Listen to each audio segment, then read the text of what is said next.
Welcome to Donmar TV News Channel, mga balita sa buwan ng Oktubre. We now have ratified the election of the new Speaker of the House, Speaker Lord Alan Velasco. Congratulations. May... Yan na. Congrats naman natin ang bagong ayan na. Consideration. Sa kanyang talipati, sinabi ni Velasco, tatlo ang kanyang konsiderasyon sa paglaban para sa pagka-speaker. First, and most importantly, this is for the Filipino people. The present leadership man lang ng iPad has been accused of putting political expediency above public service. Wala talaga sa puso ang pagsasalita. This perception has scandalized the nation to a point wherein no less than President Rodrigo Duterte himself was prompted to deliver a wake-up call for this august body to shape up. Would you be proud to have akong speaker na ganyan? Sige nga, kayo ang tanungin ko, would you be proud to have a speaker na hindi man lang alam talaga yung sasabihin at binabasa lang? Ewan ko. Kaya nga sabi ko sa inyo, if you hate Cayetano, okay, no problem. Hate him if you want. Oh, go. Hate mo siya. You have the reasons. Pero if you would like this guy, ganun ka talaga sa akin, Brad. Medyo bumaba na ata yung quality ng pagpili mo sa speaker. Or ship out. The second reason is to restore a sense of statesmanship to this august body. Recent days, the collective integrity of this body has been subjected to a nationwide uproar, sadly affecting many. Nakita niyo pa sa speech niya yan, meron pang sumisigaw sa likod niya yung mga dapat gagawin niya. Ay nako, nakalimutan ko lang download pero naandyan yun sa speech niya. Mga 10 minutes, 15 minutes ng pagsimula ng speech niya, nung nagtatawag siya. Sus, Ginoog yun. Sabi ko, ano ba namang klaseng, ano talaga ito? Banana Republic ang mangyayari sa atin pag ganitong speaker natin. Its members who had no fault or participation.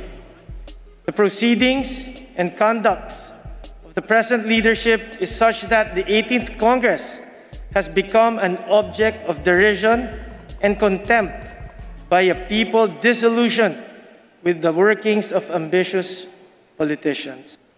Lastly, the third reason is for that time-honored and yet increasingly challenged virtue called word of honor.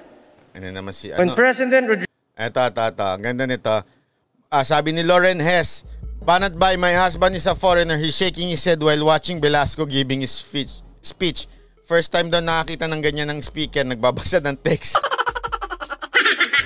Huwag ka mag-alala, ma'am. Diba sabi naman nila, tayo daw social media nation. Tayo daw pinakamaraming social media. Malay mo, baka nagbabasa lang ng TikTok yan. Kaya nagtitiktok siya. Rodrigo Duterte brokered a term sharing agreement last year. There were no conditions or colatilia attached to it. The gentleman's agreement for two parties to serve alternately was sealed by a handshake, witnessed by the President himself. This was a bond of honor, stronger than any written contract. Ang tinutukoy ni Velasco, ang kanila umanong kasunduan ni Cayetano na uupo na siya bilang speaker pagkalipas ng 15 buwan o ngayong Oktubre. There is no need to open fresh wounds at this point, as there will come a right time for that. However, there is no denying that all this unnecessary turmoil we are currently experiencing resulted from the abject refusal to honor that agreement. There is no other way to look at it. Humingi rin ng paumanhin si Velasco. Sandali, basahin lang natin itong si Riaka Kunihiro. GMA News ang source mo ng info. Fake news din yan, sir. So, fake yung si Velasco na nagbabasa? Ano yun? Nilagay lang yung cellphone ng GMA? GMA nilagyan lang ng cellphone si Velasco? Yung ba sinasabi mo, ate? Ate naman, medyo isip-isip din naman. So ano to? Peke itong nagbabasa si Velasco? Naman ate, hindi naman porket Jimmy. Ang pinupuna natin sa mainstream media, pag naglabas sila ng may angle o kaya bias, so depende sa kanilang sinasabi. Hindi naman porket, anong pinopoint out natin dito? Ayan na nga, pinopoint out natin, ganyan ang speaker natin. Gusto mo? Sagot ka lang, yes or no? Gusto mo ba yung ganyang klaseng speaker? Ganyan na ba kababa ang level natin para kumuha tayo ng isang speaker na nagbabasa lang? Ang bira, O sa Pangulo. A rejection of the agreement is a rejection of palabra de honor, and likewise a rejection of Mayor President Rodrigo Roa Duterte himself. This agreement is honored in the breach. What future... J.M. Morales, sagutin din kita. Sir Banat Bay, solid DDS po kami. Hayaan na lang po natin maupo si Velasco Speaker. Wala naman ako sinabing magre-rebelde kami at magsisigawan tayo doon. Ay, lumaban tayo. Walang ganon. Ulitin ko ha, para sa pangatlong pagkakataon na ating pang-apat na. Kaya natin dinidiscuss to para i-closure natin yung nangyari kanina. Dapat po may closure tayo ng nangyari ngayong araw na ito kasi kaya nga araw-araw tayong may live May closure tayo ng mga naganap kanina. Ano ba naganap? Yan, i-close na natin ngayon. Kaya natin inuulit, ate. Okay? Nakuha na ho natin kung ba't natin pinag-uusapan ito.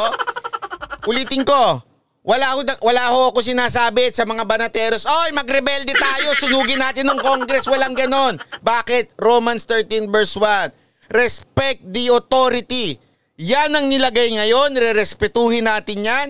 Hayaan natin siya. We wish him the best. Kaya nga, congratulations Ayan nakasulat na nga sa taas Congratulations sa new reading speaker. Bakit? Basa ng basa diba? Okay. Agreement will not be subjected to doubt and disbelief owing to our failure to honor it. Sinabi sa sesyon ni Representative Rimpi Bondok, hindi lamang 186 ang nakuhang boto ni Velasco. Sa ngayon daw kasi, higit 200 mambabatas na ang naghayag ng suporta para sa bagong speaker. Sunod nito, isa-isang tumayo ang mga lider ng iba't ibang partido at coalition blocks para ipahayag ang suporta kay Velasco. Tingnan nyo tumayo na After careful deliberation by all members and with guidance from our party chair, Vice President Leni Robredo, we, members of the Liberal Party in the House of Representatives, have decided to recognize the speakership of Representative Lord Alan Velasco. May tiwala sa si Robredo. Palakpakan.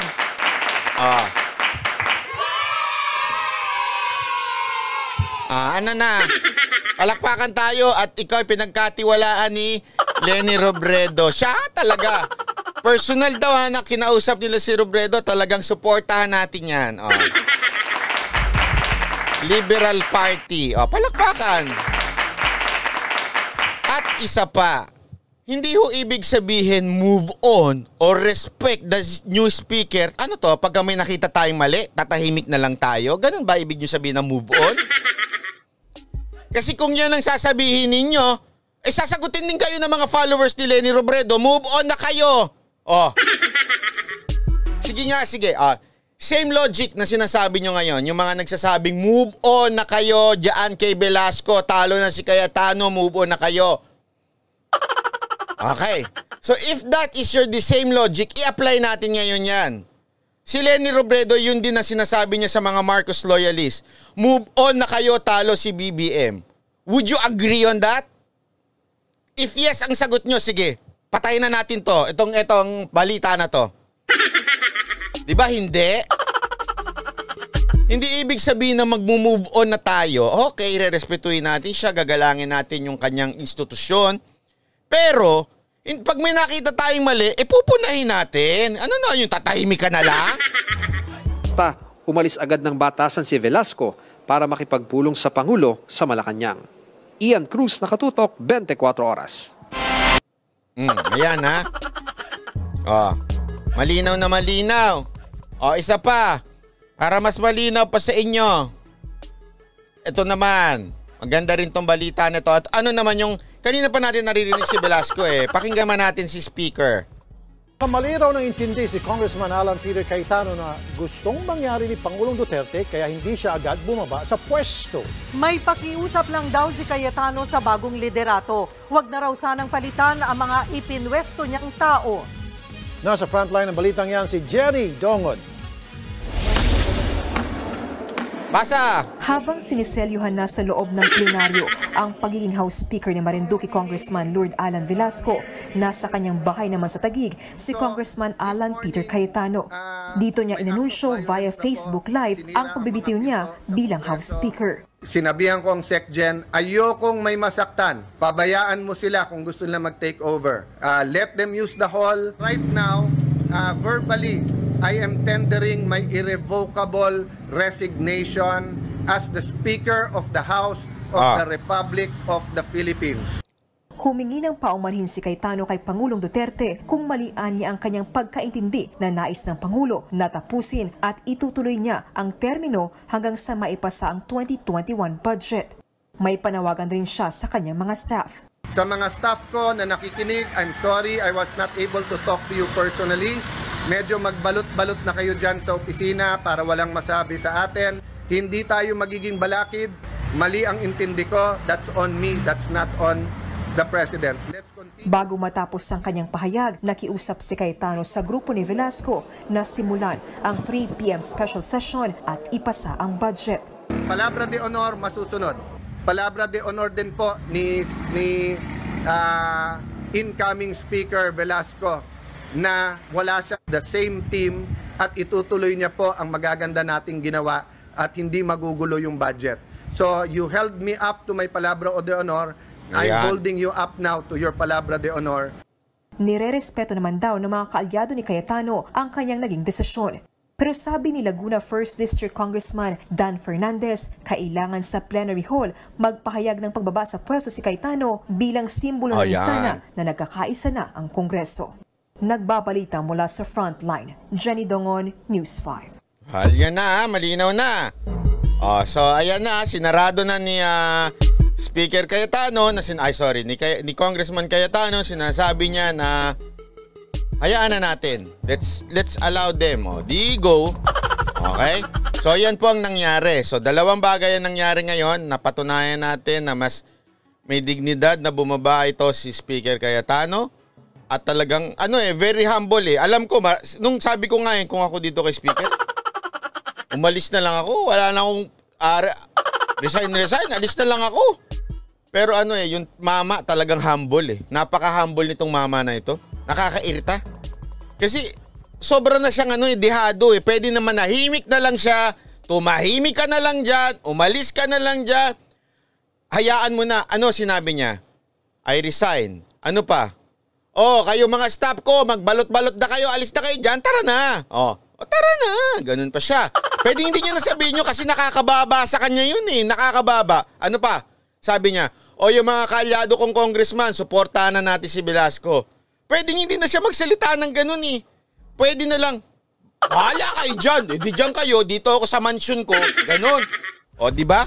Pero ba't pa siya nagsalita ng ganito? Na alam niyang babanat-banatan siya, susunod-sunurin siya Kilala mo naman yung si Thinking Pugok, talagang hanggang ngayon di tumitigil yung Thinking Pugok na yun di ba? Pero yet, sabi niya nga, humble Ganyan talaga pag humble, makikita mo talaga yung yung puso ng tao humble. Yan ang unang napatunayan natin ngayong araw na to. Pangalawang napatunayan natin ngayong araw na ito, itong isa naman, sinabi na nga mag-uusap muna. Pinatawag na nga sa palasyo, inunahan na, umaga pumunta na dun sa Congress. Sige. Sabi mo sa akin, hindi ka bastusan yon. Pinatawag ka na ng Pangulo. Punta ka na dito, punta na kayo dito, kausapin ko muna kayo bago mag alas 3. Alas 3 kasi simula ng session. Ano ginawa no isa? Lusob na ako. Pwesto na ako sa upuan ko. Pwesto sa upuan niya. I-declare nyo na akong speaker. Sige na, declare nyo na akong speaker. Kasi may meeting kami ni Presidente Duterte. So dineclare na siya speaker. Tapos, nag-recess. Ano ibig sabihin ng recess? Kakain sila. Hindi. Nag-recess, ibig sabihin, stop mo na yung session kasi aalis si Velasco kakausapin ni Presidente. Tanungin niya kita, anong tawag mo doon? Inunahan mo na naman si Presidente. Medyo meron ka talagang atat na atat ka. Hindi ka ba nahihiya? Pwesto ka ba sa upuan? Akin to. Akin to. Parang may power. Alam mo yung mga napapanood mo na pag nakaupo sa may power na sila kasi nakaupo sila doon sa trono nila. Upuan namin to. Akin to, akin. Akin to, walang aalis dito. Ako lakagaw nito. Ganun ng Pambira. Buti na nga lang. So yun yung pangalawa nating napatunayan ngayong araw na ito, ha? At ang pangatlo nating napatunayan,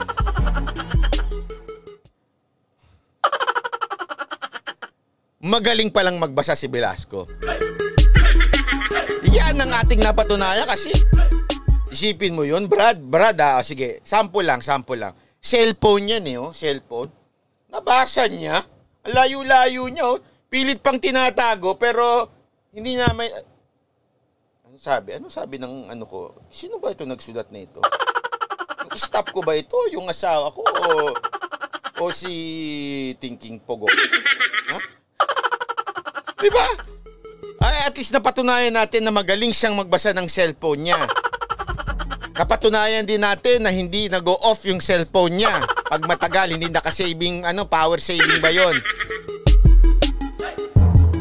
So, kayo na lang. Sa atin, walang problema. Di naman tayo magwawala. Di naman tayo pupunta doon. Gigibain yung Congress. Ay, palitan niyo yung speaker. Wala tayong gagawin ganun. Respetuhin natin.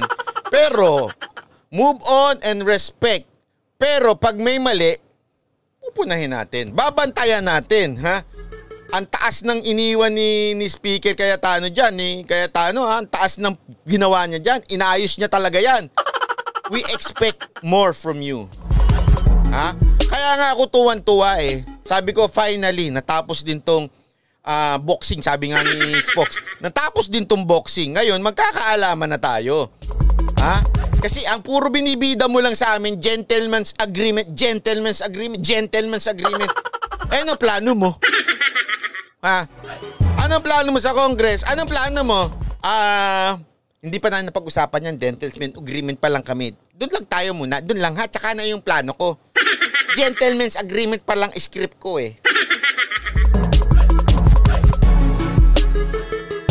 Sino-sino mga pumuri dyan?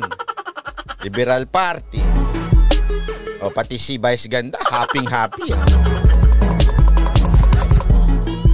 Kaya nga sabi ko sa inyo, hindi man tayo magkakapare-pareho dito. Okay? Okay yan. Tama naman yan We should not. Eto, maiinis pa ako kung pare-pareho tayo. Bakit? Ano to? Nag-create lang ako ng mga katulad ng mga bobong gullible na mga fan ni TP. Ayoko ng ganun. Honestly, ayoko ng ganun. Kung ganun din kayo, wag na. Ang pangit Ang gusto ko, ang talagang nais ko sa atin, matuto tayong mag-research. Disagree with me if you have to. Think well. Mag-isip kayo. Wag yung dahil sinabi ni ganito. Mag-isip kayo for your own sake. Isipin ninyo, tama ba yung sinasabi? Saan niya ba kinuha yun? Saan niya, ito pala yung news na yun. Ito pala yung news na yun. Hindi yung, sabi nitong isang vlogger, ganito. Sabi ni Banat Bay, ganito Huwag ganon. Ayoko nang... Hindi ho tayo kulto na sinabi ni Banat Bay. Sino ba yung lintik na Banat Bay na yan? Sinabi ni Banat Bay ganito. Wag! Hindi ako, ayoko ng kulto, promise. Let's learn to research, to think. Tama ba? Okay ba ito? Isipin natin, tama ba yung ginawa ni Velasco? Tama ba yung ginawa nito? Diba? At ang sa akin nga I wish them the best. Na sana matapos yung budget by Friday. Yun ang ating hinahabol.